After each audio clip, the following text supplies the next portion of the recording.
అల్ఫాజోలం తయారీ ముఠాను సంగారెడ్డి పోలీసులు గుట్టురట్టు చేశారు.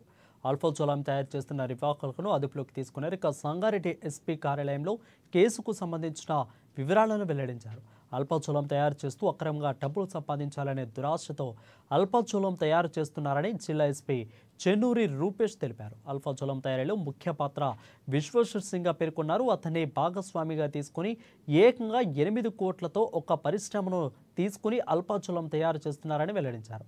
కల్తీ కల్లు తయారు చేసే ప్రతి చోటుకు వీరు తయారు చేసే అల్ఫాజోలం సరఫరా చేస్తున్నారని గుర్తించారు. ఈ అల్ఫా సొమ్ము తయారీ గుట్టురట్టు చేసిన సిసిఎస్ పోలీసులను ఎస్పీ ప్రత్యేకంగా అభినందించారు. కూడా పెట్టుకొని మెదక్ను వాస్తవ్యుడు ఇక్కడికి ఒక 15 సంవత్సరాల కింద ఇక్కడికి వచ్చి స్థిరపడి ఇక్కడ చాలా వరకు రియల్ ఎస్టేట్ బిజినెస్ అని చెప్తా ఉంటాడు. బట్ ఇతను చేసే పని కల్తీ కల్లులో కలిపే ఆల్ఫాజోలం ని డిస్ట్రిబ్యూట్ చేసేవాడు. గత 9 సంవత్సరాలుగా వివిధ సప్లయర్ల నుండి తీసుకొని తను డిస్ట్రిబ్యూట్ చేసి కొన్ని కేజీల చొప్పున అమ్మేవాడు. దాని తర్వాత ఇతనికి విశ్వేశ్వర్ సింగ్, ఇతను ఒరిస్సా వాస్తవ్యుడు.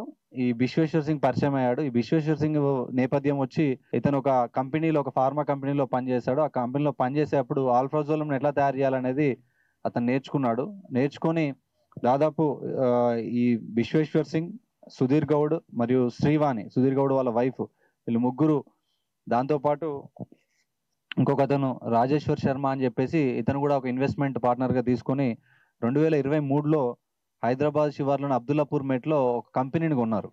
అక్కడ లక్ష్మణ్ గౌడ్ అనే ఒక అతని దగ్గర ఈ ఒక కంపెనీ సాయి ప్రియా కెమికల్స్ అనే ఒక పెద్ద కంపెనీని కొన్నారు. మనము ఫొటోస్లలో చూడొచ్చు. ఆ కంపెనీని కొని, అది సిక్ ఇండస్ట్రీ కంపెనీని కొని అక్కడ ఈ రియాక్టర్స్, బాయిలర్స్ ఏదైతే ఆల్ఫాజోలం కు తయారు చేయడానికి కావాలనో దాని ఇంతకుముందు అయితే వీళ్ళు విరివిగా ఈ పెడ్లర్ లాగా బల్క్ క్వాంటిటీస్ 5 కేజీలు 10 కేజీలు కొని కిందికి ½ కేజీ 200 గ్రామ్స్ 300 గ్రామ్స్ అప్లై చేసేవారు. కాకపోతే మనం వేరే దగ్గర కొనడం ఎందుకు, మనమే తయారు చేద్దాం అనే ఉద్దేశంతో వీళ్ళంతా కూడా ఒక పెద్ద ప్లాంట్, దాదాపు ఒక 7-8 కోట్లు పెట్టి ఆ ప్లాంట్ కొనడం జరిగింది.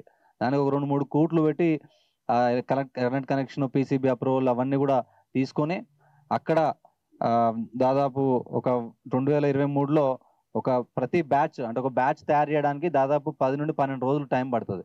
అట్లాంటిది దాదాపు ఒక 1 yearలో ఒక 50 బ్యాచ్లు వీళ్ళు తయారు చేయడం జరిగింది.